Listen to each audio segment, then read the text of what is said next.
নমস্কার, আপনারা দেখছেন কেটিভি বাংলা ঘণ্টাখানেক বাংলার কথার একটি পর্ব নিয়ে আপনাদের সঙ্গে আমি শান্তনু। দেখুন, ঘণ্টাখানেক বাংলার কথায় আমরা যে খবরের ভেতরের খবর, যে খবর আমরা আলোচনা করি, প্রতিটি পর্বে আলোচনা করি আপনাদের জানাবার জন্য আমরা সেই সমস্ত খবরই কিন্তু আপনাদের সামনে রাখি। আজকে ঘণ্টাখানেক বাংলার কথা শুরুতেই যুব আন্দোলনে উত্তাল কিন্তু রাজপথ। আপনারা জানেন, মানে দিল্লিতে নিটের প্রশ্ন ফাঁস নিয়ে কিন্তু ককরোচ জনতা পার্টির যে আন্দোলন চলছে, সেইখানে রাহুল গান্ধীকে নিয়ে কিন্তু একটা খুব বড় প্রশ্ন চিহ্ন উঠেছে। কারণ রাহুল গান্ধী এই আন্দোলনকে কিন্তু সমর্থন করেছেন। আমরা ডাইরেক্টলি আমাদের আজকের প্যানেলে যারা যারা আছেন তাদের সঙ্গে আপনাদের পরিচয় করাবো, কিন্তু তার আগে ব্যাক টু ব্যাক আপনাদের দেখাবো রাহুল গান্ধী এই যে সিজেপি অর্থাৎ ককরোচ জনতা পার্টির আন্দোলন নিয়ে ঠিক কি বলেছেন। আপনাদের সামনে ব্যাক টু ব্যাক শুনুন। In the government of having a debate, तो हमने डिसीजन लिया कि हम प्राइम मिनिस्टर के घर के सामने जाके धरना करें और जो स्टूडेंट्स की इशू है, जो देश के लिए सबसे जरूरी इशू है और जो उनके खिलाफ किया गया है, वो हम नेशनल अटेंशन में लाएं और प्राइम मिनिस्टर का घर के सामने जाके करें. Why is the Indian education system collapsing? Why are papers leaking? Why is education so expensive in India? Why do families have to destroy themselves financially to educate their children? These are legitimate questions. And there's absolutely nothing wrong. There's nothing wrong with this. And instead of saying that, okay, we are going to work to improve the education system, we are going to work to fix the testing system, Prime Minister, I don't know what he's doing. So that's the story. So are you going to meet the injured students? Of course I'm going to meet the injured students. Dharmendra Pradhan के इस्तीफे से कम में आप लोग मानेंगे? This is Dharmendra Pradhan, he's an intermediary. Absolutely he should resign. But Dharmendra Pradhan hasn't beaten up these students. Home Minister has. He should resign. And Home Minister reports to Prime Minister. He should resign. What is going on? দেখুন, আপনাদেরকে কিন্তু দুটো back to back Rahul Gandhi কি বলেছেন আপনাদের সামনে রাখলাম। এবং খুব ইন্টারেস্টিং পার্ট যেটা, যে শুধু ধর্মেন্দ্র প্রধান নয়, the person he reports to অর্থাৎ অমিত শাহ এবং প্রধানমন্ত্রী, দে অল শুড রিজাইন, এটাই কিন্তু রাহুল গান্ধীর মেন ন্যারেটিভ বলার ছিল। এবং তার সঙ্গে তিনি বলছেন প্রধানমন্ত্রীর বাড়ির সামনে কিন্তু তিনি ধর্ণা করবেন। তিনি প্রশ্ন করছেন, why is the education system deteriorating in the country day by day and why it's getting expensive. সত্যি কথা, এটা নিয়ে কিন্তু আলোচনা করা দরকার। আমাদের আজকের প্যানেলে আপনার সঙ্গে পরিচয় করে দেবো কারা আছেন। আমাদের সঙ্গে আছেন কাজী মাসুম আক্তার, পদ্মশ্রী প্রাপ্ত শিক্ষাবিদ। আমাদের সঙ্গে আছেন অমিতাভ দত্ত, জেডিইউর রাজ্য সভাপতি। এবং আমাদের সঙ্গে আছেন প্রবীণ সাংবাদিক এবং রাজনৈতিক বিশ্লেষক অর্কপ্রভ সরকার। তিনজনকেই আমাদের আজকের পর্ব ঘণ্টাখানেক বাংলার কথায় স্বাগত। আমি প্রথমেই কাজী মাসুম আক্তার আপনার কাছে যাব। রাহুল গান্ধীর স্টেটমেন্ট আমরা কিন্তু ব্যাক টু ব্যাক দর্শকদের সামনে রাখলাম, কিভাবে ব্যাখ্যা করবেন, কি বলবেন? প্রধান বিরোধী দল দেশের, তার প্রধান বলা যায়, উনি যে কথা বলবেন সেটা তো অনুমেয়, সে কথাই বলেছেন। ককরোচ জনতা পার্টি এখন যেন মনে হচ্ছে বিজেপি বাদে বাকি যারা আছে তাদের সকলের পার্টি। বিজেপি বাদে যারা বিরোধী শক্তি যতগুলো ভারতবর্ষে আছে তারা ইকুয়াল টু এক হয়ে গেছে ভারতীয় এই ককরোচ জনতা পার্টি। নতুন জনতা পার্টি, ককরোচ নামটা কি বেশ ইন্টারেস্টিং। ইয়াং ছেলে বিদেশে ছিল, বেশ ভালো জমিয়েছে। অরবিন্দ কেজরিওয়ালের একটা ছায়াটা দেখতে পাচ্ছি, কথাটা মায়া ছায়া সব রয়েছে। আচ্ছা, ওনার ওই এইরকম কোন ঘটনা, তখনও তো একটা ধর্ষণ কিছু ইস্যু ছিল আর কিছু দুর্নীতি ছিল। ধর্মেন্দ্র প্রধানজি লিক হয়ে গেছে নিট, তাই তো। তারপরে আছে কে, আমাদের অমিত শাহ প্রধানমন্ত্রী, সব তিনজনকে বাদ দিয়ে দিতাম ইস্তফা। আচ্ছা, তো এটা রাহুলজি বলছেন। তো রাহুলজি যখন ক্ষমতা ছিল, মানে রাহুলজির দল আর কি, তখন এমন কিছু ঘটনা কি ভারতবর্ষে ঘটেনি? প্রশ্ন রাহুলজিকে রইল। তো তখন আপনার দলের পক্ষ থেকে আপনার মাতাজি কবার তাদের বিরুদ্ধে পদক্ষেপ নেওয়ার জন্য চিৎকার করেছিলেন? করেননি। তাহলে যদি না করে থাকেন, এই অন্যায় যদি অন্যায় হয়ে থাকে, সত্যি করে বলছি, যদি নিট কেলেঙ্কারি হয়, অবশ্যই তার তদন্ত হওয়া দরকার। ওরা যারা কি বলেছে ধর্মেন্দ্র প্রধান, আমরা সব ছানবিন করব, ছানবিন ওই কক্রোচ জনতা পার্টি বলাতে কত করবেন কেন? এমনি করতে পারেন না?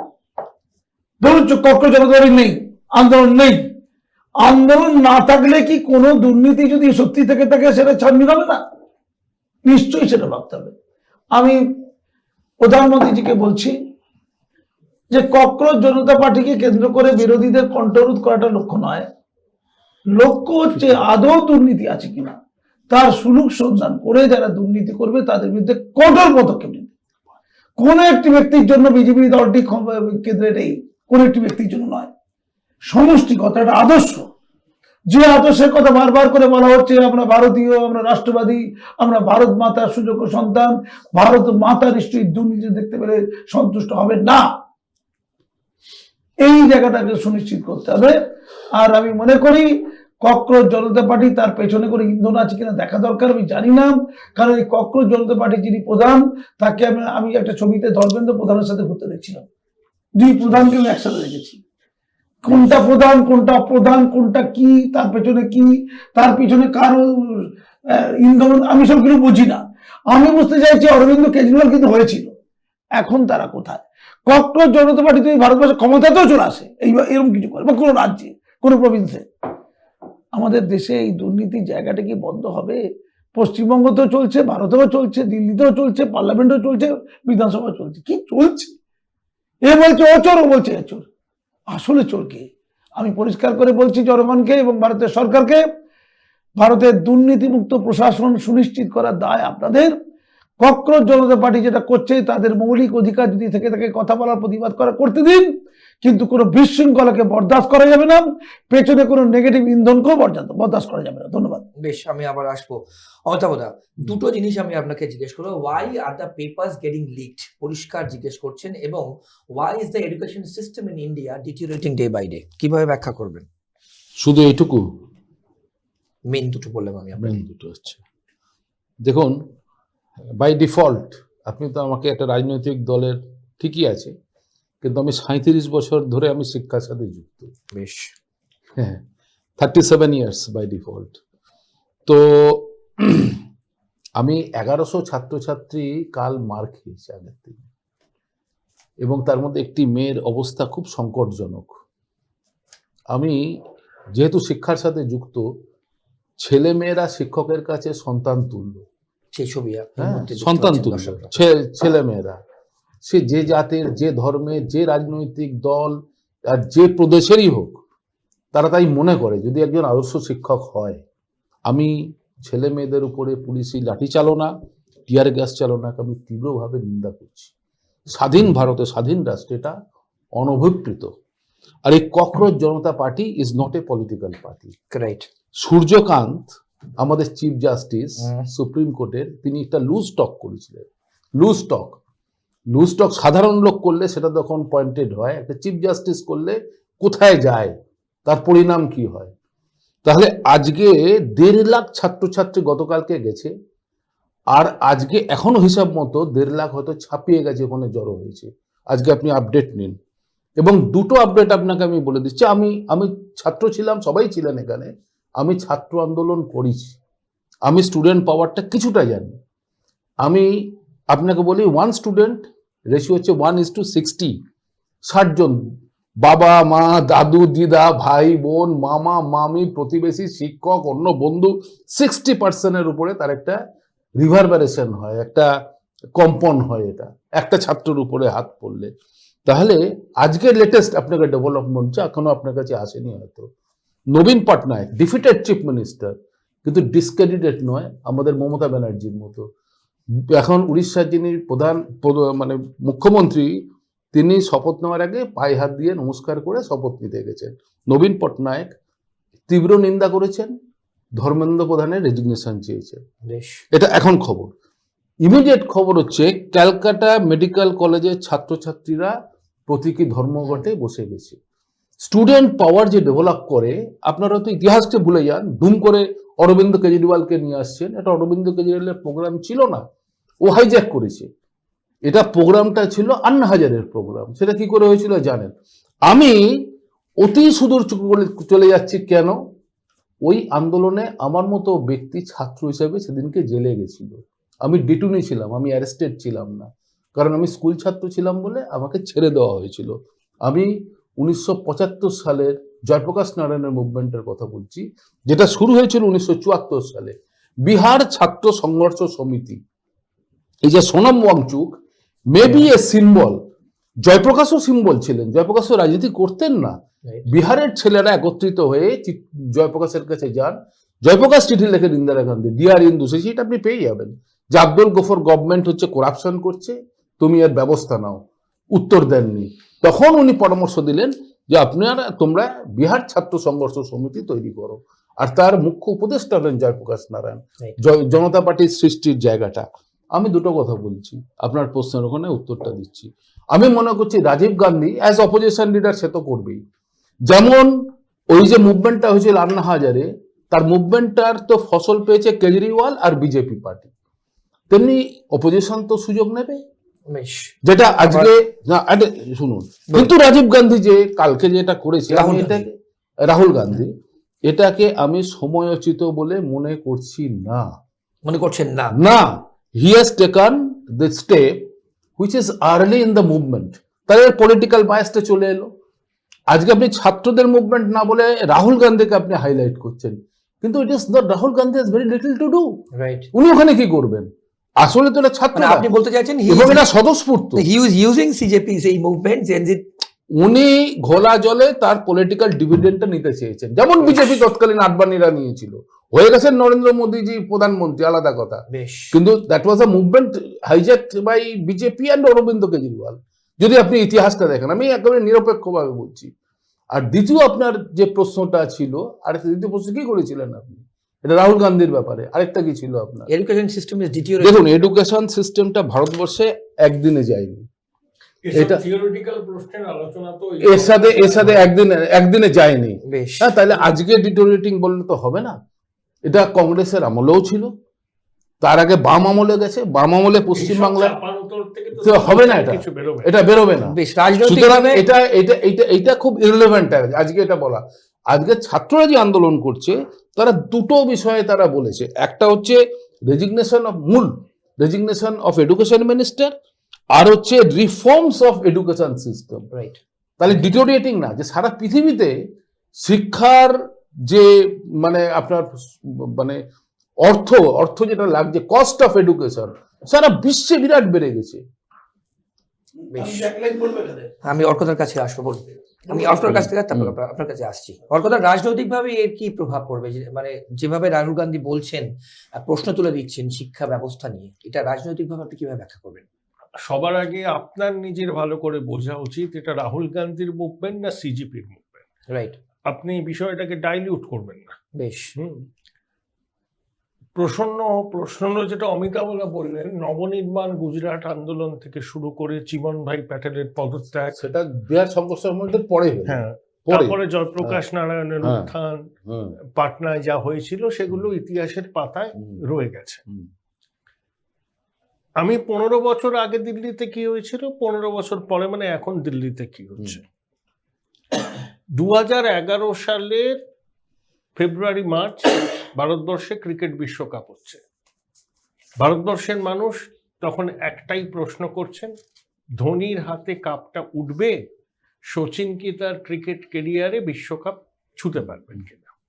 সেই সময়ে দুজন ম্যাগসাইসাই জয়ী মানুষ, একজন অরবিন্দ কেজরিওয়াল, একজন কিরণ বেদি, দিল্লির বিভিন্ন নামকরা সংবাদ প্রতিষ্ঠানের দপ্তরে গিয়ে বলেছিলেন যে লোকপাল প্রবর্তন করা, তার জন্য তারা সিগনেচার ক্যাম্পেইন করবেন।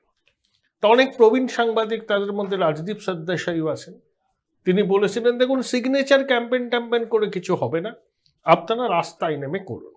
তখন এবং বলেছিলেন এখন ওয়ার্ল্ড কাপ ফিভার চলছে, এখন লোকপাল নিয়ে কিছু হবে না, মানে কোনো সাড়া পাওয়া যাবে না। তারপরে এপ্রিল মাসে অরবিন্দ কেজরিওয়াল আবার যোগাযোগ করেন, বলেন যে আন্না হাজারে সম্মত হয়েছেন, অনশন করবেন। তাও আন্না হাজারে মহারাষ্ট্রে সীমানার মধ্যেই তার মোটামুটি পরিচিত ছিল, তিনি অল ইন্ডিয়া ফিগার ছিলেন না। তারপরে আন্না হাজারের অনশন, তাতে কেজরিওয়াল, কিরণ বেদি প্রমুখর আগমন, সংবাদপত্র বিষয়টাকে আস্তে আস্তে আস্তে আস্তে টেক আপ করে, আরএসএস বিজেপির পিছন থেকে মদত, এগুলো আমরা সবাই জানি। কিন্তু এই জমানার সঙ্গে মনমোহন সরকারের জমানার কি পার্থক্য ছিল এবং কেন বিষয়টাকে আমাদের একটু অকওয়ার্ড লাগছে? সিভিল সোসাইটির আন্দোলনে মনমোহন সরকার নতি স্বীকার করেছিল। 5 জন সিনিয়র মন্ত্রীকে দিয়ে একটা টিম হয়, প্রয়াত প্রণব মুখার্জি, সলমান খুরশিদ, কপিল সিব্বাল, চিদম্বরম, বীরাপ্পা মৈলি।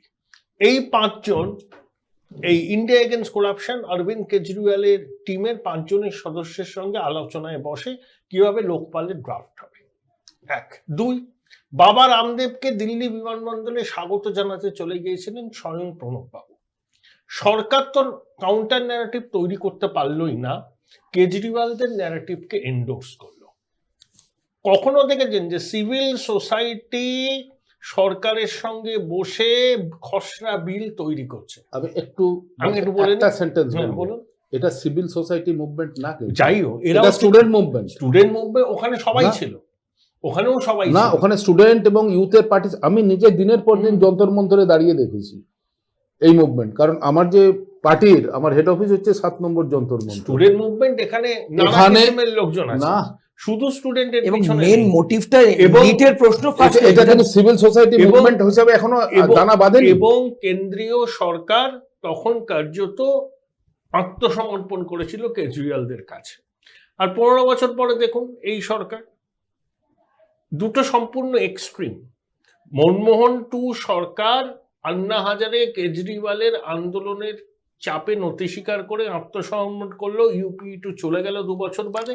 আর এই সরকার বলছে আমরা কিছুকে গুরুত্বই দিই না, না সিভিল সোসাইটি না স্টুডেন্ট, একদম অপোজিট। একদম মানে এ যদি নর্থ পোল হয়, এ যদি সাউথ পোল। তার মানে কি, এই সরকার বলছে আমাদের 56 ইঞ্চির ছাতি, আমরা খুব স্ট্রং, আমরা খুব ডিসাইসিভ, এইসব স্টুডেন্ট আন্দোলন সিভিল সোসাইটির আন্দোলনের কাছে আমরা নতি স্বীকার করি না। কিন্তু এখন ঠেলায় পড়লে গোয়ালা ঠেলা হয়, সিম্পল। কালকে তো জেপি নাড্ডাকে পাঠিয়ে যখন দেখলো যে এইটার এমন একটা অভিঘাত পড়েছে সারা ভারতবর্ষ জুড়ে, তখন ড্যামেজ কন্ট্রোল করাটা খুব দরকারি হয়ে উঠলো। জেপি নাড্ডা বা অন্য কেউ তো আগেও যেতে পারতেন, জাননি। ওই যে বললাম ঠেলায় পড়লে গোয়ালা ঠেলা বয়, সেই জন্য জেপি নাড্ডাকে যেতে হলো। হসপিটালে গেলেন, কেন্দ্রীয় মন্ত্রীরা দফায় দফায় কথা বললো। অর্থাৎ দেখুন, সরকার আসবে, সরকার যাবে, রাজনৈতিক নেতা আসবেন, রাজনৈতিক নেতা যাবেন, দেশটা থাকবে, গণতন্ত্র থাকবে। আমরা যদি voice of the global south হই, আমরা যদি মাদার অফ অল ডেমোক্রেসি হই, তাহলে এই বাচ্চা বাচ্চা ছেলেগুলোর কথা না শোনার তো কোনো কারণ নেই। বেশ, অর্থাৎ এখানে আমার একটা প্রশ্ন আছে। আমি একটা বাবা 1 মিনিটে শেষ করি। বলুন। হ্যাঁ, তাহলে না শোনার তো কোনো কথা নেই। শুনতে হবে, হ্যাঁ, তুমি মানো না মানো শুনতে হবে। শুনতে হবে। এবং father must listen to the yes, Right. কিন্তু খুব সহানুভূতির সঙ্গে শুনতে হবে, কারণ সহানুভূতির এরা সঙ্গে। আমাদের ভবিষ্যৎ প্রজন্ম। আমি একদম। ডেমোগ্রাফিক ডিভিডেন্ডের কথা বলছি, ওরাই তো দেশ। 28 বছরের স্কাই রুটের সিওর কথা বলছি। 56 বছরের যুবক কারেক্ট। কি করছেন?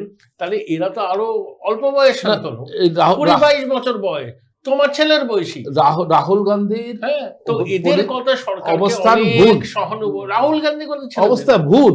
সহানুভূতির সঙ্গে শুনতে হবে। না, আমি শুনতে আমি হবে। আমি স্যার আপনার শুনতে কাছে হবে। আসবো, তার আগে আমি অর্কদার, আমি বল।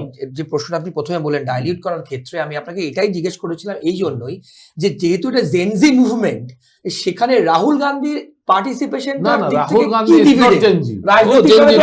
আছে কি? রাহুল গান্ধী তো Gen Z নয়, Gen Z সিজেপি কে মনে করেন বিজেপির বি টিম। রাইট, আমি এটাই আপনার থেকে এক্সপ্লেনেশন চাইছিলাম। তার কারণ না না, বিটিএম সিটি কয়েকদিন আগে প্রধানমন্ত্রী সংগ্রহশালা আছে দিল্লিতে, তার অধিকর্তা যিনি নরেন্দ্র মোদীর খুব ঘনিষ্ঠ, তিনি একটা নিবন্ধ লিখেছেন একটি সর্বভারতীয় কাগজে। তাতে কি বলেছেন যে সরকার খুব ক্লান্ত হয়ে গেছে, সরকার খুব দুর্বল হয়েছে, মন্ত্রীদের অহংকারে পা মাটিতে পড়ছে না। কে লিখছেন? নরেন্দ্র মোদীর ঘনিষ্ঠ একজন আমলা। নরেন্দ্র মোদী চেয়েছেন বলেই উনি লিখেছেন, এবং বার্তাটা খুব লাউড অ্যান্ড ক্লিয়ার। অর্থাৎ এবার একটা রিশাফেল করতে Correct. হবে, ওটাই তো দরকার ছিল। স্ট্রাকচারটাকে সরাতে হবে। ওটাই তো দরকার দেখুন, ছিল। স্যার বলুন। কামরাজ প্ল্যান দরকার। রিকোয়ার্ড। বিজেপি কে বাঁচতে গেলে কেন্দ্রে সিজেপি আমরা বিজেপির দরকার। বি টিম রাহুল গান্ধী না, না, ভাবছেন। ভাবেন, বলেনি কখন। রাইট, না না, এটা রাহুলের ভিউ। দেখুন আমার একটা ছোট জিজ্ঞাসা, এতগুলো ছাত্র ঐক্যবদ্ধ হয়েছে, কিছু তো নিশ্চয়ই কারণ আছে, এবং নিট কেলেঙ্কারি গল্পটা তো আজ থেকে শুনছি না, অনেক পুরনো গল্প। এখন প্রশ্ন হচ্ছে হাইজ্যাক করার প্রশ্ন হচ্ছে যে ছাত্রদের দিকে লাঠি নিয়ে তেড়ে গিয়ে তাদের উন্ডেট করার প্রশ্ন। মোদিজিদের কাছে আমার একটা প্রশ্ন, যে এদেরকে না মারলে চলতো না? এটাই মূল কথা। এদের প্রশ্নের উত্তর তো দেওয়া যায়, পুলিশকে আলোচনা করা যায়। বেঁধে আনে, এটা আপনি জানেন? হ্যাঁ, ধরান্ত বলে বেদনা, রাইট। চিরকাল পুলিশের আর এখানে মমতা ব্যানার্জিদের দলবল বা আরো যারা সব আছে বামপন্থী টামপন্থীরা, তারা বেশ উৎসাহিত আর কি। আমরা সেই আমি মমতা ব্যানার্জিদের কথা বলছি, মমতা ব্যানার্জি যে কালকে কথাগুলো বলেছেন। বলেছে তাহলে ওদেরকে ওই ককরোচ জনতা পার্টির লোকজনকে আমি ধরে আনছি। পশ্চিমবঙ্গের শিক্ষায় দুর্নীতিটা দেখে নিন না, আর কে কাকে ধরবে। রাহুল গান্ধী, অখিলেশ, মমতা সবাই গোলা ঝোলে মাছ ধরতে চাইছে। হ্যাঁ, আসল কথা আমার যেটা ধারণা, এই যে অ্যালাউটা করলো না, দেখুন অভিজিৎ দীপকে, যে ককরোচ জনতা পার্টির ফাউন্ডার, সে বিদেশ থেকে আসার পর কোন রকম তার বিরুদ্ধে কোনো ব্যবস্থা নেওয়া হয়নি। যেদিনকে সে এয়ারপোর্টে নামে, দিল্লি পুলিশের তাবর ইগনোর করা হয়েছে, কিছুই করতে পারবে না। কি তাবর কর্তারা তার সঙ্গে না, দেখা আমি করেছিলেন। স্যার এখানে আপনার নজরে আরেকটা জিনিস আসলে রাখবেন। আমার যেটা মনে হয় অমিতাভ দা, যে 15 বছরের প্রতিষ্ঠান বিরোধিতা আছে, মানে হবে 12 বছরের তো হয়ে গেছে মোদী সরকারে, সেই প্রতিষ্ঠান বিরোধিতার ফায়দা যাতে প্রতিষ্ঠিত রাজনৈতিক দলগুলো সেভাবে নিতে না পারে, সেই জন্য সিজেপি কে দিয়ে ছাত্রদের ক্ষোভটা না সরকার করিয়ে দিল। হতে পারে, আমি একটা কথা বলছি, হতে পারে, কিন্তু আমি একটা কথা বলছি, আন্না হাজারের মুভমেন্ট কিন্তু এত তাড়াতাড়ি ফোমেন্ট করেনি, ওটা অনেক দিন ধিক করে চলেছে, লোক এসছে, জুড়েছে, এবং অরবিন্দ কেজরিওয়ালের উপরে কতগুলো অভিযোগ ছিল। আজকে উনি এত লক্ষ টাকা নিয়ে বাড়ি চলে গেলেন, আজকে লোকে তখন টাকা দিচ্ছে, এবং তারপর নাকি আমরা শুনছি বস্তা ভর্তি করে অরবিন্দ কেজরিওয়াল টাকা নিয়ে বাড়ি চলে যাচ্ছেন। তখন এই আলোচনাটা হতো, এটা দীর্ঘদিন ধরে চলেছে, কিন্তু 2-3 দিনের মুভমেন্ট, এটা অ্যাকচুয়ালি তো 3 দিন হচ্ছে। ওয়াংচুক যখন ছিলেন ওখানে অনশনে, সে তো 28শে জুন, সে তো অনেক দিন থেকে আছে, সেটা চলছে ওর যেরকম হচ্ছে, কিন্তু এটা এক ফোমেন্ট করে গেল, একদম তৈরি হয়ে গেল 2-3 দিনে তৈরি হয়ে গেল। হ্যাঁ, আজকে যেটা ছড়াচ্ছে, এটা বিজেপি যদি করেও থাকে, নিজেরাও যদি এটা করিয়ে থাকে, আমি মনে করছি এটা মানে লঙ্কা কাণ্ড না হয়। না না, আমার মনে হয় না সেটা হবে। দেখুন ওই যে এখন এর সাথে এই রাজত্বের সাথে, শুনুন, আপনি ইতিহাসের পথা থেকে আনবেন, ইতিহাস তো মানুষকে শিক্ষা দেয়, এর সাথে কিন্তু ইন্দিরা গান্ধীর অনেক সিমিলারিটি পাওয়া যাচ্ছে, বহু সিমিলারিটি পাওয়া যাচ্ছে। ইন্দিরা গান্ধীর রাজত্ব আর এই রাজত্বের অনেক সিমিলারিটি দেখা যায়। আমি আসবো, কিন্তু যেরকম কাজী মাসুম আক্তার বলছিলেন যে গতকালকে 21শে জুলাই মঞ্চ থেকে ক্যাথিড্রাল রোডে যে হয়েছে, সেখানে কালীঘাট তৃণমূল, অর্থাৎ তৃণমূল সুপ্রিমো প্রাক্তন মুখ্যমন্ত্রী মমতা বন্দ্যোপাধ্যায় এই যে সিজেপি মুভমেন্ট, অর্থাৎ যেটা নিয়ে আমরা আলোচনা করছি, সেটা নিয়ে ঠিক কি বলেছিলেন শুনুন। দিল্লিতে আপনারা দেখেছেন ছাত্র যুবদের উপর কি অত্যাচার হয়েছে। পার্লামেন্ট থেকে আমি শুনেছি যে প্রধানমন্ত্রী গাড়ি ঘুরিয়ে পালিয়ে গেছে। এখানেও মনে রাখবেন, বাড়াবাড়ি বন্ধ না হলে আমাদের আন্দোলন রাস্তায় আমাদের রাস্তা দেখাবে। দরকার হলে ককরোচের প্রোগ্রামে আমি নিজেও যাব, কারণ আমাদের সমর্থন প্রথম থেকেই ছিল, আছে এবং থাকবে। আর সবাই মিলে আমরা যদি রাস্তায় নামি, আপনারা জেনে রাখুন, যেমন কালকে বিজেপি নেতা পালিয়েছে, এখান থেকেও সব কটাকে পালাতে হবে। তিনজনের কাছে প্রশ্নটা রাখবো যে দুটো পার্টস খুব সিগনিফিকেন্ট, যে রাস্তার আন্দোলন রাস্তায় পথ দেখাবে, এবং তার সঙ্গে বলছে আমার সমর্থন ছিল, আছে, থাকবে। ছিলটা খুব ভয়ঙ্কর, মানে ককরোচ জনতা পার্টির যে মরালিটি, সেটাকে পুরো উড়িয়ে দেওয়া আর কি। যে পেছন থেকে তোরা যে করেছিস, টাকা পয়সা, ফান্ডিং, উৎসাহ, উদ্দীপনা আমাদের লোকজন তৈরি করে তোদেরকে করিয়েছে, ওরা আমরা যেটা মনে হয় ওরা ইন্ডিপেন্ডেন্টলি করেছে, ওদের মতো করে করেছে, ধরছি। এটা স্লিপ অফ টাং ছিল, আছে, ছিল থাকবে। আছে। হ্যাঁ, আমরা ওটা সব- normal। আমি বলছি এই যে শব্দটা তারপরে কিভাবে হাইজ্যাক করা, ঋতুপর্ণ ভালো কিছু করছে, আমি ক্রেনই পালালাম লাইটটা, কি রে ভাই। আমি পরিষ্কার করে ওই ককরোচ জনতা পার্টি যারা রয়েছে বা সোনাম ওয়াংচুকদের কথা বলছি, আপনারা ভুল করে ওই বিরোধী যারা রাজনৈতিক দল তাদের ট্র্যাপে পড়বেন না, তাহলে আন্না হাজারে ভার্সেস ওই অরবিন্দ কেজরিওয়ালের মতো অবস্থা হবে। আর উনি একটা সঠিক কথা বলেছেন, এটা পিওরলি ছাত্র আন্দোলন। ছাত্র আন্দোলনের অন্য একটা মেরিটস আছে। ভারতবর্ষের শিক্ষায় যে দুর্নীতি ভারতবর্ষের অন্যতম বা দেশের বা সমাজের অন্যতম পচনের একটা কারণ। আমাদের যে সর্বাধিক যেটা ক্ষতি হয়েছে সেটা স্বাস্থ্য আর শিক্ষায় অব্যবস্থার দুর্নীতি, দুটো জায়গা। ভারতবর্ষের শিক্ষাটাকে সঠিক করতে গেলে এই যে কম্পিটিটিভ এক্সাম যেখানে কোটি কোটি টাকা লেনদেনের ব্যাপারে প্রশ্ন উঠছে, সেটাকে ঠিক করা তো সরকারের প্রধান কাজ। ককরোচ জনতা পার্টি যদি প্রসঙ্গটা তুলে কোনো জায়গায় নির্দিষ্ট প্রমাণ নিয়ে তারা যদি কিছু বলতে পারে, সরকার যদি সেগুলোকে আইডেন্টিফাই করে, আমি আপনি অভেন্দ্র প্রধান ঋতুপর্ণ বাবু কেউ জরুরি না, ছুঁড়ে ফেলে দিই, তাতে বিজেপি সরকারের বা কেন্দ্রের সরকারের সর্বাধিক লাভ। দু চারটে লোকে কিছু হয় না। আমার দলের দুর্নীতিগ্রস্ত আছে, আমি সব জায়গায় পদক্ষেপ নিলাম, ধন্যবাদ দিলাম যে ধরিয়ে দিয়েছে তাকে। এটা হলো পদ্ধতি।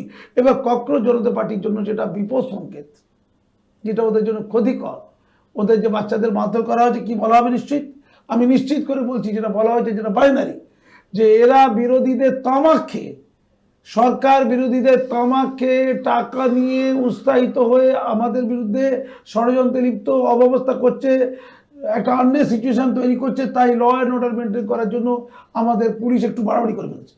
তার কথা এইটা বলবে। প্রথম কথা, রাস্তায় রাস্তা দেখাবে। আমার মনে আছে 93 সালে পদাতিকের কবি সুভাষ মুখোপাধ্যায় লিখেছিলেন, ওই স্বৈরাচারী বামফ্রন্টের হাতে আছে ক্ষমতা, নিপীড়িত মা বোনেদের পাশে আছে মমতা।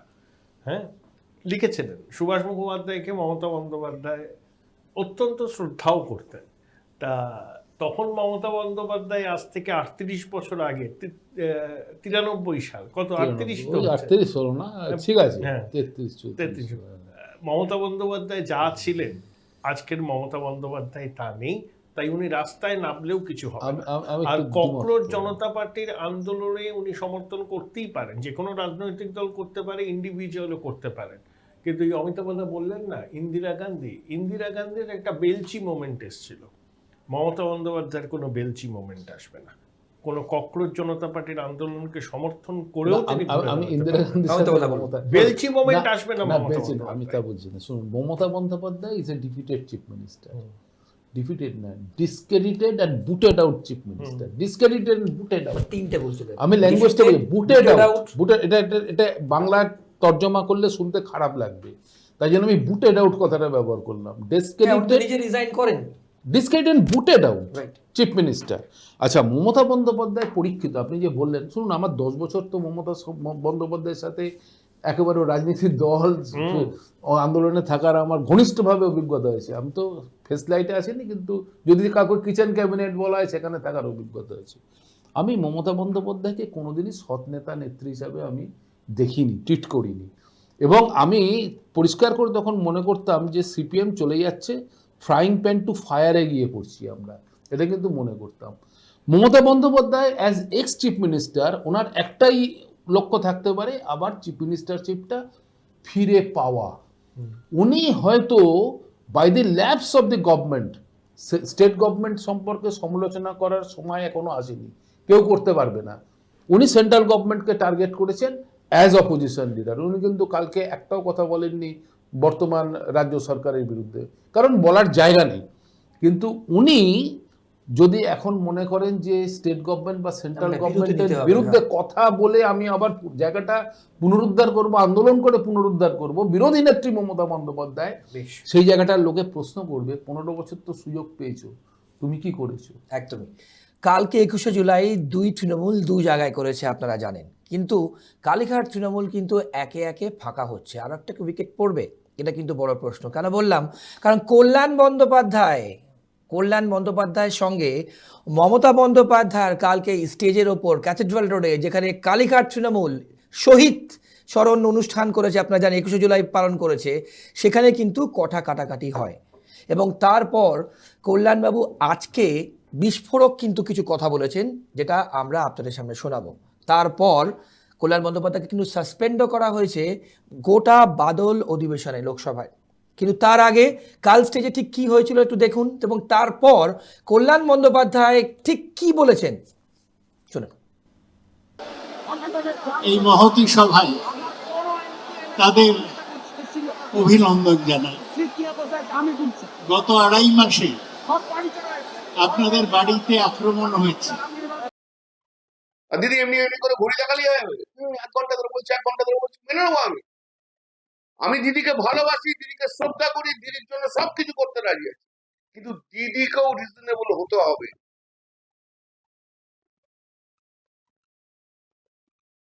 দিদি যদি মনে করে যে দিদি যা ইচ্ছা বলবে তাতেই সব হবে, তাও হবে না। দিদি যদি মনে করে যে কোনো সময় বিরক্ত দেখাতে পারি পাবলিকলি সবাইকে এগেনস্টে, তাও হবে না। আর দিদি যদি মনে করো অভিষেক আর ডেরেক যা বলবে তাই চলবে, তাতেও হবে না। যে লড়াই করে তাকে স্বীকৃতি দিতে হয়, সর্বসমক্ষে সেই স্বীকৃতি দিতে হবে। আপনারা শুনলেন এবং আপনারা দেখলেন, প্রথমে দেখলেন কালকে স্টেজে মমতা বন্দ্যোপাধ্যায়ের সঙ্গে কল্যাণ বন্দ্যোপাধ্যায় রিফট কিভাবে আমরা গ্রাফিক্সের মাধ্যমে আপনারা তুলে ধরেছি, এবং তারপর কল্যাণ বন্দ্যোপাধ্যায় এক্স্যাক্টলি কি বললেন, খুব সিগনিফিকেন্ট, যে কাজ করে তাকে স্বীকৃতি দিতে হয় এবং যা বলবেন তাই কিন্তু হবে, সেটা কিন্তু মেনে নেব না। আমি শুরু করব স্যার আপনাকে দিয়ে। আপনি কিভাবে দেখছেন, আরো একটা উইকেট কি পড়বে? বিড়ম্বনা কারে কয়, সে যে শুধুই যাতনা বয়। দিদির আর কটা ছিল মাত্র, সিনিয়র মোস্টের মধ্যে অন্যতম। বাদল অধিবেশনে সাসপেন্ড উনি, এদিকে কুণাল ঘোষের গলা ধাক্কা। খুব খেয়াল করে দেখুন, একসাথে দুটো পর্ব, একটা দিল্লিতে, একটা কলকাতায়। দিদির সাথে থাকার বিড়ম্বনা হয়তোবা। দিদির হলোটা কি, দিদি কি হলো, মানে আর অপমান করার লোক খুঁজে পেল না। আমি বিস্মিত, ওনার মনে আগেকার চেতনা এখনো যায়নি। যখন বিরোধী দলনেত্রী ছিলেন সর্বেসর্বা, তারপর 15 বছরের সরকারেরও সর্বেসর্বা, উনি কথা বলবেন, বাকিরা শুনবে, উনি বলবেন, তারপরে বলে অভিষেক, বাকিরা কি বক্তা। এটা ওনার ধারণা এখনো সরেনি। কল্যাণ কিছু ওনার কল্যাণের জন্যই বলছিল, অন্যদের অকল্যাণ ছিল আর মাননীয় কল্যাণ ছিল। এমন কথা বলল যে মাননীয়ার জীবনে অকল্যাণ ওই কল্যাণই নাবি আনবে কিনা সন্দেহ। কল্যাণ যেই অপমানিত, সঙ্গে সঙ্গে কাকুলিকে মনে পড়ে গেছে, কলো কাকুলি ঘোষ দস্তিদার, সেই কিন্তু অভিযোগ, ভাব তার জন্য কিন্তু ভাব দিয়েছিল যে কেউ নেই, সাসপেন্ড হয়েছে কাকুলিটি, কিন্তু কাকুলি নেয়নি। কেন নেয়নি? কারণ কাকুলি দেখছি আমাদের টিমে কল্যাণদা চলে এলে কল্যাণদা আবার মাথায় উঠে যেতে পারে, কারণ কল্যাণদা সিনিয়র মোস্ট নেতা, অঙ্কটা বুঝতে হবে, জায়গা ছাড়া যাবে না, বা অন্য কোনো পুরনো রাগ, পুরনো কোনো অভিব্যক্তি কিছু একটা লুকোনো আছে। তারপরে হঠাৎ করে এত দিন ধরে কত কথাই বলেছে কল্যাণ, সে মহুয়া থেকে শুরু করে কত হাত ভেঙে ফেলা, হাত কেটে ফেলা, কত কি চুকিত কিত কিত কিত কিত কিত কিত কিত, কোনোটা নিয়ে কারো দুঃখ হয়নি। এখন হঠাৎ করে কি দুঃখ, হঠাৎ করে মনে পড়ে গেল ওই মিতালি বাগের, আজকেই মজা দেখুন, বিড়ম্বনা দেখুন। মিতালি বাগ বললো আমি নাকি 1 কোটি টাকা ওই বিজেপি নেতাদের থেকে নিয়েছি, তাই নাকি পাল্টি খেয়েছি, এইটা একটা নারী জাতির জন্য অবমাননা, আমি মানহানির মামলা করব, আমি ওর বিরুদ্ধে যাবো। সবাই গেল খেপে, এবং বাদল অধিবেশনের মধ্যে ভাসিয়ে দিয়ে তাকে একদম সাসপেন্ড। কি সাইলেন্সে সাসপেন্ড। আমি পরিষ্কার কথা বলছি, দিদির কথা বলি, দিদি রইলটা কে? আপনার তো ছিল কল্যাণ, আর কল্যাণ বাবুকে বলি, দেখুন অকল্যাণ কাকে বলে। এতদিন ধরে দেখুন কত, আপনি বলেছেন না, আপনি নাকি 2022 সালে ওই অভিষেকের বিরোধিতা করেছিলেন, বাকিরা কেউ করেনি। তখন নাকি ওই কাকুলি একটু পাশে ছিল, বাকি কেউ ছিল না, তাই নাকি কৃতজ্ঞতা স্বরূপ নাকি আপনি কাকুলির কাছে গিয়েছিলেন। কেউ কারো নয় রাজনীতিতে, কি পচন না। মাননীয়, আপনি কাকে নিয়ে থাকবেন? আপনার অভিষেক আছে না, আমি আপনাকে দায়িত্ব দিয়ে বলছি, অভিষেক আপনার সবচেয়ে বড় কাঁটা। আপনার বাড়ির সামনে দিয়ে যারা চোর চোর চোর চোর চোর চোর করে যাচ্ছে, ওটা অনেকটা বন্ধ হওয়ার একটাই রাস্তা, তিহারে যাওয়া অভিষেকের। কিন্তু বিজেপি তো তাকে তিহারে নিয়ে যাচ্ছে না, কারণ বিজেপি আপনাকে মানসিক অশান্তির মধ্যে রাখতে চাইছে এবং তাকে বাইরে রেখে দিয়ে আপনার বাড়ির পাশ দিয়ে চোর চোর চোর শব্দটা যাতে অব্যাহত থাকে তার জন্য আপনাকে বিলম্বিত করে অসম্মানিত করার জন্য ও জেলে যাচ্ছে না, ওকে জেলে ঢোকাবে না, বেশ আপনাকে মরমে মরমে মারবে, আপনাকে এতে পারবে না, বেশ আপনাকে জেলখানায় নয়। আর শুধু একটা কথা বলি, হায় রে যায় রে ও দিদি, আপনার কুণাল গলা ধাক্কা খাচ্ছে বিধানসভায়। আপনার শেষে যে লোকটি আপনি দুঃখ দিলেন গতকাল, আজকে তাকে পার্লামেন্টে দুঃখ দিয়ে সাসপেন্ড করে দিল। কি রইল আপনার পাশে? এ কেমন নাটক, বেশ এই কেমন কেমন নাটক চলছে, কেমন নাটক বলুন অর্কদা, নাটক চলছে। বলুন কেমন নাটক? কল্যাণ এখন তো অকল্যাণ হয় না না না না না না না দেখুন, এটা আমি একটু অন্যরকম ভাবে কথা বলতে চেয়েছি। কল্যাণ ব্যানার্জির সাথে মমতা ব্যানার্জির অম্ল মধুর এর আগে বহুবার হয়েছে। বেশ একটা ভয়ঙ্কর এপিসোডের আমি সাক্ষী আছি, যখন কল্যাণ ব্যানার্জি ভার্সেস মমতা ব্যানার্জি। তারপরে আবার এক আধ দিন বাদে বা কয়েক ঘন্টা বাদে আবার বোঝাই গেল না যে কিছু একটা হয়েছে। আমি অন্য কথা বলছি, দেখুন পলিটিক্স এই ককরোচ জনতা পার্টি দিয়ে আপনি শুরু করেছেন। আমি দীর্ঘদিন ধরে বহু জায়গায় তো আমি দেখলাম, রইলাম, কিছু অভিজ্ঞতা হলো, পার্টিসিপেশন হলো। আমি ব্যক্তিগতভাবে এই বয়সে এসে আমি মনে প্রাণে চাই ভারতবর্ষের রাজনৈতিক পরিবেশ পরিস্থিতি চরিত্র চিত্র সম্পূর্ণ পরিবর্তন হওয়া দরকার। যদি নতুন ছেলেমেয়েরা আসে তাহলে এই দেশটা বাঁচবে। So called seasoned politicians, they are not patriots, তারা দেশের সাথে কোনো সম্পর্ক নেই। আমি নাম না করে বললাম, কল্যাণ ব্যানার্জি কলকাতা হাইকোর্টের প্রথম 20 জন লয়ারের মধ্যেও আছে না। আপনি লিস্টটা দেখে নেবেন, আপনি দেখে নেবেন। কিন্তু কল্যাণ ব্যানার্জি লয়ার হিসেবে আপনি জিজ্ঞেস করবেন, বলে আমি ওনার অমুক, আমি ওনার তমুক, মানে উনি যেন ক্যালকাটা হাইকোর্টকে একেবারে ছেয়ে আছেন। উনি তো বলছেন স্বীকৃতি পান না, সুপ্রিম স্বীকৃতি কোর্টে পাচ্ছেন না গিয়ে, ঠিক আছে, সুপ্রিম কোর্টে গিয়ে উনি ধমকও খান। আজকে কল্যাণ ব্যানার্জি মমতা বন্দ্যোপাধ্যায়ের পাশে rock solid as a lawyer, right সেই তো যাচ্ছে, লড়ছে। এরা দুজনে কিন্তু পরস্পরের কমপ্লিমেন্টারি, পরিপূরক। যদি কল্যাণ ব্যানার্জি যদি রাজনীতি না করে, ওর মানে লিগাল স্বীকৃতিটাও কোশ্চেন মার্ক হয়ে যাবে। আর মমতা ব্যানার্জির নিজস্ব লয়ার চাই। তাহলে এই দুজনের এটা চলছে। এভাবে কল্যাণ ব্যানার্জি আজকে যে সাসপেন্ড হয়েছে, এটা ওর পক্ষে সাপে বর হয়েছে আমি বলবো পলিটিক্যাল দৃষ্টিভঙ্গিতে। কেন? ও লয়ার, মূলত তৃণমূল কংগ্রেসের সামনে, মানুষের সামনে ও একজন লয়ার, তৃণমূলকে কোর্টে রিপ্রেজেন্ট করে, তৃণমূলের লোকেদের হয়ে লড়ে এবং তৃণমূল ওরিয়েন্টেড কেসগুলোই কল্যাণের কাছে থাকে। আজকে সে কিন্তু লিডারশিপে চলে গেল, পার্লামেন্ট তাকে সাসপেন্ড করে দিল, জেলে পাঠাবে, সাসপেন্ড করবে, তাকে বাদ দিয়ে দেবে। ও তো হিরো। আপনি হিরো না হয়ে পলিটিক্সে, যদি লালু আলম, আমি একটা কথা আপনাকে আজকে আরেকটা বলছি, আমি একদম ঘেটে বলছি, মমতা বন্দ্যোপাধ্যায় হিরোইন হয়ে গেলেন সোমনাথ চ্যাটার্জিকে হারিয়ে। একটা ডিফেস্ট সিট কি করে হলো অনেকে পুরনো লোকেরা জানে, কেন সুব্রত মুখার্জি তাকে করলেন বা কি বৃত্তান্ত, ওগুলো বলছি না। কিন্তু লিডার কখন হলেন? যখন লালু আলম তার মাথায় লাঠিটা মারল। এটা আপনি বিচার করুন। তাহলে পলিটিক্সে যখনই আপনি তাকে ধাক্কা মেরে যাচ্ছেন, এটা তো কল্যাণ ব্যানার্জির পক্ষে সাপে বর হলো। আজকে তৃণমূল কংগ্রেস কেন পার্লামেন্টে আজকে ওরকে ডিফেন্ড করবে হয়তো রাহুল গান্ধী, ওকে ডিফেন্ড করবে অখিলেশ যাদব, ওকে ডিফেন্ড করবে স্টালিন। তাহলে সে তো তৃণমূল কংগ্রেসের লয়ার কাম সাংসদ থেকে সর্বভারতীয় নেতৃত্বের জায়গায় চলে যাচ্ছে।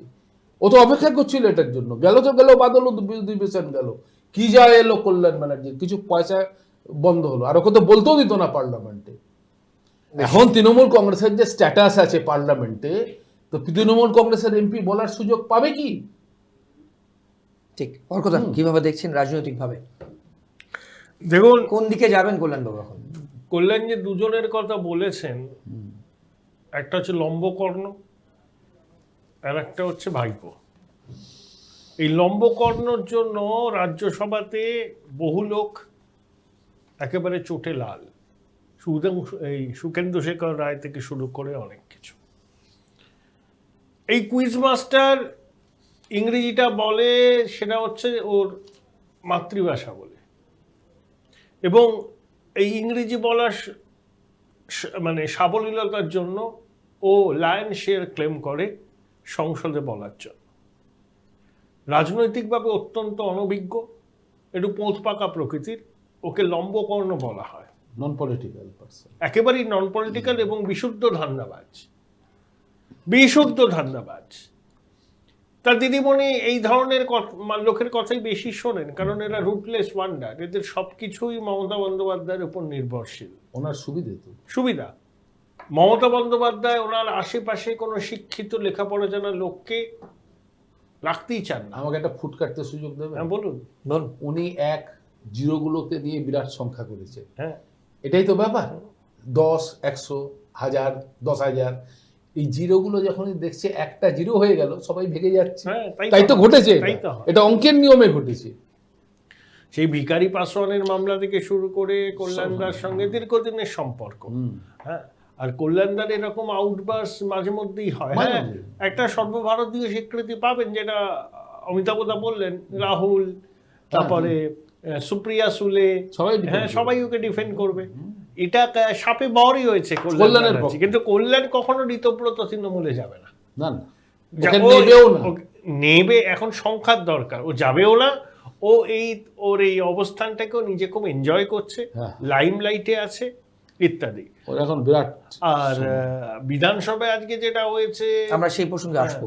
বিধানসভা আখরুজ্জামান আর কুণাল বাবুর মধ্যে এগুলো জাস্ট একটা পলিটিক্স অফ অপটিক্স। কুণালদা নিজেকে খুব হিরো দেখাতে চাইছে, সবই তো এক দলে ছিল। না না, কুণাল ঘোষ সাংবাদিক, হ্যাঁ, তারপরে কোনো নেতার তল্পিবাহক, আজকের দিনে এসে সে হলো, তারপরে সাংসদ হলো, তারপরে আজকের দিনে এসে বিধায়ক এবং মুখপাত্র, তার আগে মুখপাত্র, আজকে মেন লিডার পার্টির। বিধানসভায় উনি তো একটা গোষ্ঠীর মেন লিডার। পুরনো এমএলএ, রাজ্যের প্রাক্তন মন্ত্রী, ওর বাবা হাবিবুর রহমান মুর্শিদাবাদের খুব শ্রদ্ধেয় রাজনৈতিক ব্যক্তিত্ব ছিলেন। বেশ, আমরা সেই বিষয়ে আসবো। ঠিক দেখুন, আমরা দর্শকদের সামনে রাখবো যেটা বলছিলাম, যে বিধানসভায় কিন্তু আজকে হুলুস তুলুস ব্যাপার হয়েছে, এবং ঠিক এক্স্যাক্টলি কি হয়েছে বিধানসভায়, কুণাল ঘোষকে চ্যাংদোলা করে কিন্তু বাইরে বার করা হয়েছে। দেখুন। আমি আবার বলছি, আপনি যদি না বসেন আমি কিন্তু সাসপেন্ড করে দেবো আপনাকে। বার করে দিন তো ওকে, বার করে দিন, বার করে দিন, একদম ইমিডিয়েটলি বার করে দিন, ওকে বার করে দিন। কোনো কথা শুনবেন না।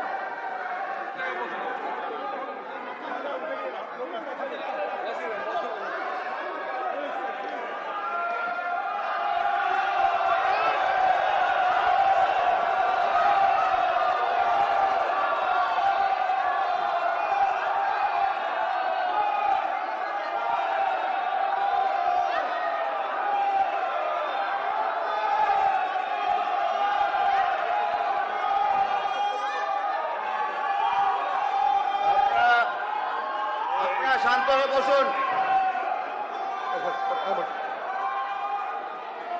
ধন্যবাদ মাননীয় স্পিকার স্যার, আবার টাইমের দিকে একটু লক্ষ্য রাখবেন।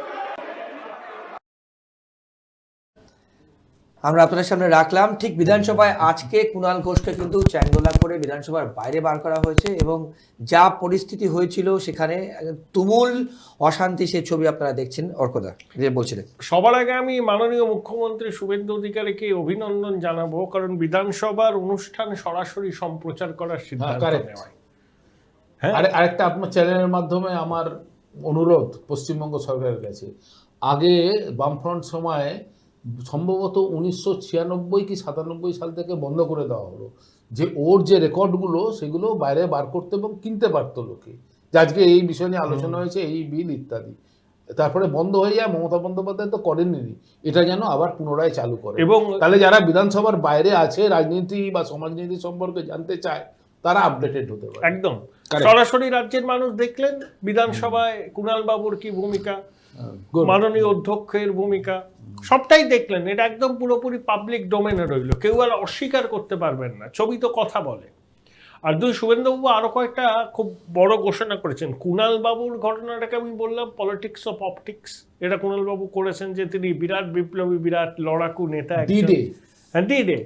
তার একটা উত্তরণ হবে হয়তো কালীঘাট তৃণমূলের কাছে, দিদিমণি হয়তো সাবাসী দেবেন, D-Day। কিন্তু 25শে জুলাই ক্যাগ রিপোর্ট পেশ হচ্ছে বিধানসভায়, এবং 3 মাসের মধ্যে আবার একটা ক্যাগ নিয়ে বিস্তারিত আলোচনা হবে।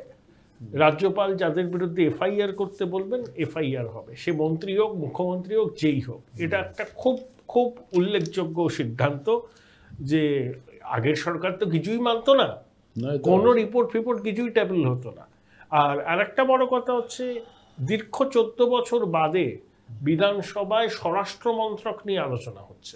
2011 সালে লাস্ট হয়েছিল বাজেটে স্বরাষ্ট্র মন্ত্রক নিয়ে, তারপরে স্বরাষ্ট্র থেকে স্বাস্থ্য সব গিলোটিনে চলে যেত। এবার আমি তো দেখছি যে মুখ্যমন্ত্রী নিয়মিত বিধানসভাটা অ্যাটেন্ড করছেন, প্রতিদিনই থাকেন, প্রতিদিন, এবং খুব মেটিকিউলাসলি। পাওয়ার নিয়ে আলোচনা হচ্ছে, হেলথ নিয়ে হচ্ছে, স্বরাষ্ট্র মন্ত্রক নিয়ে আলোচনা হচ্ছে, বিধায়কদের প্রশ্নের উত্তর দেবেন। এটা খুব উল্লেখযোগ্য ঘটনা, এবং এটা সুস্থ গণতন্ত্রের পক্ষে এগুলোই খুব কাম্য। তবে স্যার, খুব সরাসরি সংক্ষেপে প্রচারটা খুব ভালো সিদ্ধান্ত। আর খুব সংক্ষেপে স্যার, পলিটিক্স অফ অপটিক্স যে আজকে ঘটলো বিধানসভায়, আপনার খুব সংক্ষেপে বলবেন, আপনি মানবেন? না, কুণালবাবু দিদির সঙ্গে ছিলেন, মধু পেয়েছিলেন, মধুর বিড়ম্বনা পেলেন, ধরা পড়লেন, তারপরে গাড়ি চাপড়ালেন, তারপরে দিদির পুলিশ তাকে ধাক্কা দিলেন, সেই ধাক্কা তখন ডাকাত রানী বললেন, তারপরে অন্য ভাবুদয় ঘটলো, ভাবান্তর ঘটলো, রূপান্তর ঘটলো, মানে আদর্শের অন্তর ঘটলো, দিদির সাথে।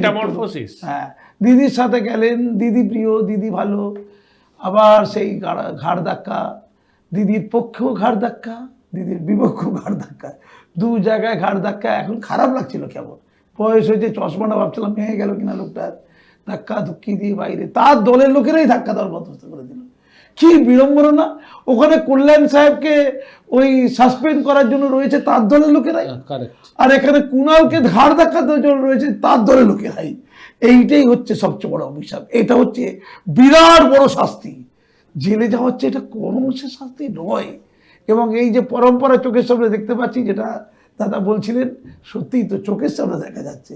বিধানসভা বলে দিচ্ছে কি করলে তার কর্মফল কি হয়, বাকিটা পশ্চিমবঙ্গের মানুষ দেখবে। আর ওই যে বললাম, দুর্নীতি দমন, দুর্নীতিকে ধরা, এ বিরাট কড়াকড়ি একটা করা, এই কাজটা করুক বাংলার মানুষ, অন্তত বলুক ককরোচ পার্টি লাগবে না। এই বিজেপি সরকার নতুন যে এসে তারাই করে দেখিয়ে দেবে, সরকার নিজে করবে দুর্নীতি দমন। ধন্যবাদ। বেশ।